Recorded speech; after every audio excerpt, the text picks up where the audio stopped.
Hello, I'm Nadine Farron. And I'm Brian Kahn. Welcome to another episode of Eye on Campus. So Nadine, have you been using those tips we gave for studying? Well, I've been trying to get more sleep. Hope that helps. What about you? Well, studying for finals is always stressful, so I started as early as possible and I haven't had to cram yet. That's always good. Speaking of sleep, it's important to get enough.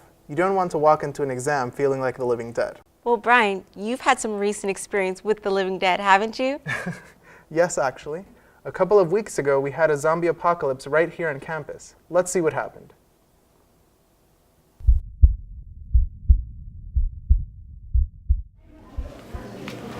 On February 28, 2011, a horde of zombies took over the University of Windsor. I've managed to find a secure location, but Beth, who usually runs the camera, has been missing for 3 days, so I've made this video to show what's been happening at the university. As you can see from this footage, the campus has been almost completely abandoned. The survivors are heavily armed and tend to run in groups of 3 or more. I was fortunate enough to survive an encounter with a zombie, on the condition that I interview him and make known the plight of the zombies. I've been a zombie since last Wednesday. I think it's Wednesday today. Yeah, so about a week now. I was with my friend. We were looking around for a few humans to join our team, and we were going to run a big mission together. We headed into a crowded building while there was a lot of people walking around. We were kind of hemmed in. I saw a zombie off to my left. I turned and I'm trying to throw some marshmallows at him. At the same time, another zombie came from the opposite direction. So just as I was throwing at the one zombie, he jumped in front of me and I hit him in the face and basically tagged myself and turned myself into a zombie. That's how that happened. Talking to Daryl, I almost want to say that zombies are people too. So the hardest part of being a zombie is finding a square meal. The humans like to run around with Nerf guns and shoot you whenever you try and eat them. Apparently they take an exception to you trying to feed yourself. The other big problem is a lot of people don't have respect for zombies. They think that because they're already dead, that they don't have any rights, they're not people anymore, and it's okay to run around and shoot them. But just gang up on you, 10 of them at a time, and just keep shooting and shooting until there's nothing left of you. That's basically the life of a... Oh my god! Humans vs. Zombies is a capture-the-flag-like game played by students on campus. It ran for 2 weeks this year and was organized by Sue-Ann Chen. For more information, check out the website www.windsor.hvzsource.com. It's good to see students on campus having fun. It's important to remember that university isn't just about studying and stress, it's about student life too. Definitely. Although classes can be stressful, some are creative and fun, as well as educational. Next, we'll be looking at a project in one of the advanced production classes. Throughout the semester, they have been creating a film that will be entered in film festivals. Let's take a look at their process. I'm Ryan Lingell, and today we're at Studio 5 talking to cinematographer Josh Combe and director Brittany Brisson about their new film, Tea with Gemma. Action. That sounds wonderful. Sounds great.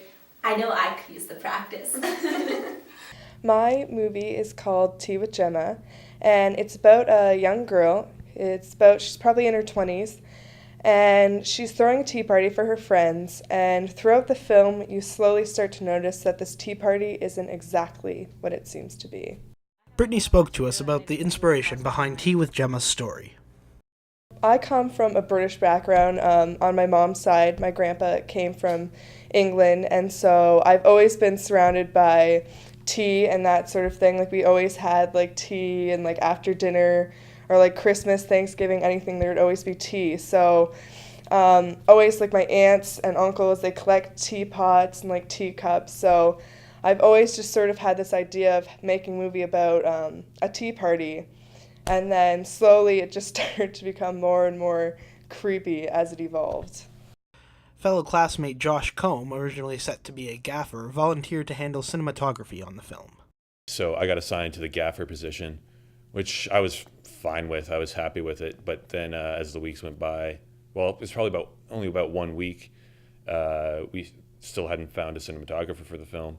And so I just volunteered. Originally, I I wasn't sure if I wanted the job. I thought it would be too much for me to handle. It would be too much on my plate. But I mean, once I found out that the position was still open, it seemed like a really good creative outlet for me. Rolling. Wow, Josh, I just met him this year, and he's an amazing guy. I hadn't seen any of his work previously, but I truly trusted him, and he did an amazing, amazing job. And we worked really well together. There were no arguments. I don't think I ever fought with him once on set. And we sort of started to get this connection between us that we just knew exactly what we wanted to do during the set, and everything moved perfectly. And I would totally hire Josh again. Brittany and Josh greatly enjoyed their work on the set of the film and praised the crew. So everyone worked really well together. We had a lot of support. Everyone supported each other with their jobs, and no one stepped on anyone's toes or anything. Working on the film was amazing. The week up to it, you're so stressed out and like you're excited too, but you just have all this pent-up energy. So now I'm just like overflowing with excitement because all of my pent-up stress is just gone now. And the film looks amazing. It was so much fun. Anything that was a problem now just doesn't matter. Tea with Gemma is produced as part of the university's Advanced Digital Film Production class, which both students praised. The advanced production class is amazing.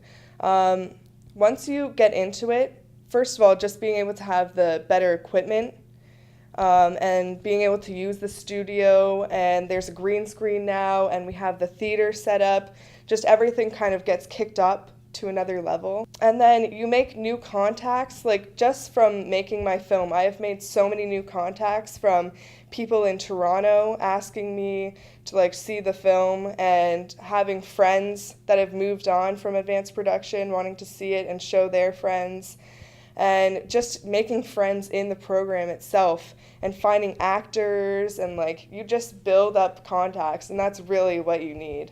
Specifically for my department, for the camera department, it offers a lot of equipment that I might not have access to otherwise. The advanced production class also allows students access to Studio 5, a location off campus dedicated to studio filmmaking. Brittany spoke to us about the benefits of such a facility.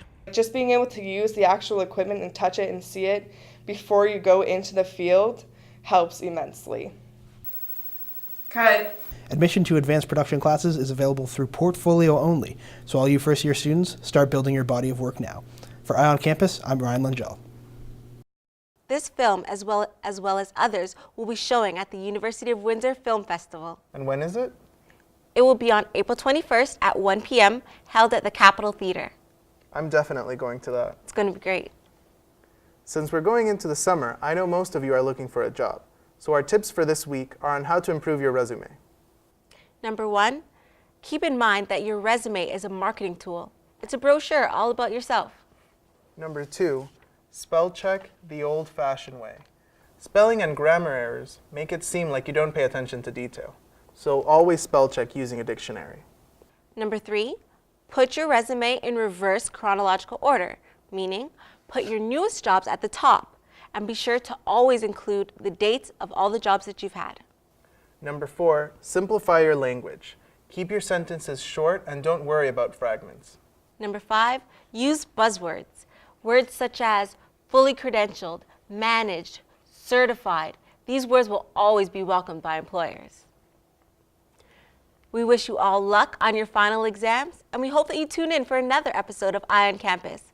My name is Nadine Farron. And I'm Brian Kahn. And we're your Eye on Campus.